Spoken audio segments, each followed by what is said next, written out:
ദിൽജിത്ത് ദോസഞ്ച് ഈ മോനെ എല്ലാവർക്കും അറിയാമെന്നാണ് ഞാൻ വിശ്വസിക്കുന്നത്. പഞ്ചാബി ആണെന്ന് പറയപ്പെടുന്നുണ്ട്. ഇന്ത്യൻ സിംഗറാണ്, ആക്ടറാണ്, എല്ലാ തേങ്ങാക്കൊലയാണ്. ഈ പുന്നാര മോൻ്റെ ഒരു മ്യൂസിക്കൽ കോൺസെർട്ട് നമ്മുടെ കൊച്ചിയിൽ നിന്ന് വരുന്നുള്ളൂ. നമ്മുടെ ഡൽഹി ജവഹർലാൽ നെഹ്റു സ്റ്റേഡിയത്തിൽ വെച്ച് നടന്നിട്ടുണ്ട്. ഇന്ത്യൻ ഫുട്ബോളിൻ്റെ ചരിത്ര പ്രധാനമായിട്ടുള്ള പല വിജയങ്ങൾക്കും അല്ലെങ്കിൽ പല നേട്ടങ്ങൾക്കും സാക്ഷിയായിട്ടുള്ള ഒരു സ്റ്റേഡിയമാണ് ജവഹർലാൽ നെഹ്റു സ്റ്റേഡിയം ഡൽഹിയിൽ.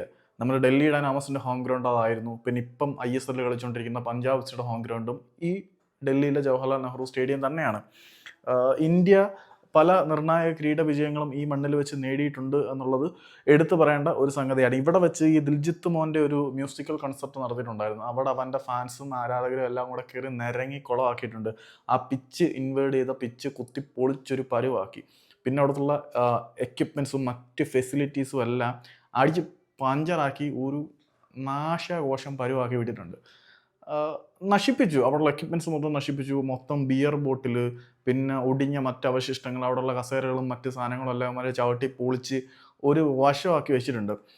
ഇത്രയൊക്കെ തെണ്ടിത്തരങ്ങൾ ചെയ്തിട്ടും ഈ ദിൽജിത്ത് പുന്നാര മോൻ അവൻ്റെ സോഷ്യൽ മീഡിയ ഹാൻഡിൽ കൂടി ഒരു അപ്പോളജീസ് നോട്ട് പോലും ഇടാൻ തോന്നിയിട്ടില്ല.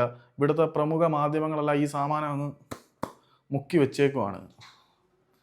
ഇവിടെ നമ്മുടെ ഇന്ത്യൻ ഫുട്ബോളിൻ്റെ മാത്രമല്ല, ഇന്ത്യൻ കായിക ചരിത്രത്തിൽ നിർണായകമായിട്ടുള്ളൊരു സ്ഥാനമുള്ള ഒരു സ്റ്റേഡിയമാണ് ഡൽഹി ജവഹർലാൽ നെഹ്റു സ്റ്റേഡിയം.